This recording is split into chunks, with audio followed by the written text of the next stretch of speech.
ଶ୍ରୀମଦ୍ଭଗବଦ୍ଗୀତା ପ୍ରଥମ ଅଧ୍ୟାୟ ଅର୍ଜୁନ ବିଷାଦ ଯୋଗ ଶ୍ଲୋକ 21-22। ଅର୍ଜୁନ ଉବାଚ ସେନ ୟରୁ ଭୟमध्ये ରଥଂ ସ୍ଥାପୟ ମେଚ୍ୟୁତ୍ ଯାବଦେ ତା ନିରୀକ୍ଷହଂ ଯୋଦ୍ଧୁ କାମାନ୍ ବସ୍ତିତାନ୍ କୌର୍ମୟା ସହ ଯୋଦ୍ଧବ୍ୟମସ୍ମିନ୍ ରଣ ସମୁଦ୍ୟମେ। ଚାଲନ୍ତୁ ଏହାର ଓଡ଼ିଆ ମାନେ ବୁଝିବା। ଅର୍ଜୁନ କହିଲେ, ହେ ଅଚ୍ୟୁତ, ଦୟାକରି ମୋ ରଥକୁ ଦୁଇ ସେନାଙ୍କ ମଧ୍ୟରେ ରଖନ୍ତୁ, ତାହେଲେ ମୁଁ ଦେଖିପାରିବି କେଉଁମାନେ ଏଠାରେ ଅଛନ୍ତି, କେଉଁମାନେ ଯୁଦ୍ଧ କରିବାକୁ ଇଚ୍ଛୁକ ଏବଂ ଏ ବିରାଟ ଯୁଦ୍ଧରେ ଉଦ୍ଯୋଗରେ କେଉଁମାନଙ୍କ ସହ ମୋତେ ଯୁଦ୍ଧ କରିବାକୁ ହେବ। ଚାଲନ୍ତୁ ଏହାର ଭାବାର୍ଥ ବୁଝିବା।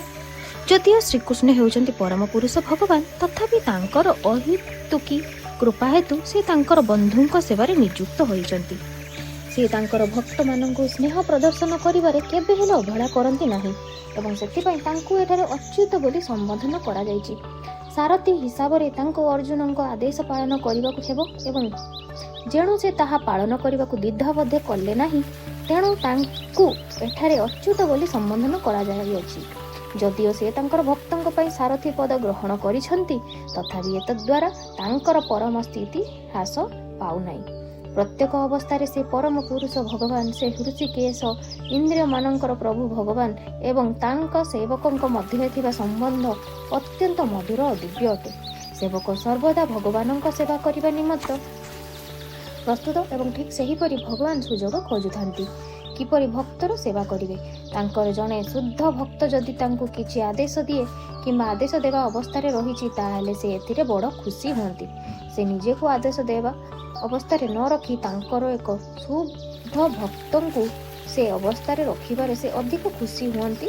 ପରମ ପ୍ରଭୁ ହିସାବରେ ପ୍ରତ୍ୟେକେ ତାଙ୍କର ଅଧୀନ, କେହି ତାଙ୍କ ଉପରେ ଆଦେଶ ଦେବାକୁ ନାହାନ୍ତି। ଯଦିଓ ସେ ପ୍ରତ୍ୟେକ ପରିସ୍ଥିତିରେ ଅଚ୍ୟୁତ ଅଟନ୍ତି, ପରମ ପ୍ରଭୁ ଅଟନ୍ତି, ତଥାପି ଯେତେବେଳେ ସେ ଦେଖନ୍ତି ଯେ ତାଙ୍କର ଜଣେ ଶୁଦ୍ଧ ଭକ୍ତ ତାଙ୍କୁ ଆଦେଶ ଦେଉଛି, ସେତେବେଳେ ସେ ଦିବ୍ୟ ଆନନ୍ଦ ଲାଭ କରନ୍ତି।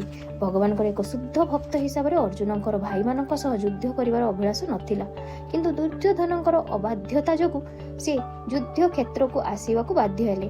କାରଣ ଦୁର୍ଯ୍ୟୋଧନ କୌଣସି ପ୍ରକାର ଶାନ୍ତିପୂର୍ଣ୍ଣ ପ୍ରସ୍ତାବରେ ରାଜି ହେଲେ ନାହିଁ।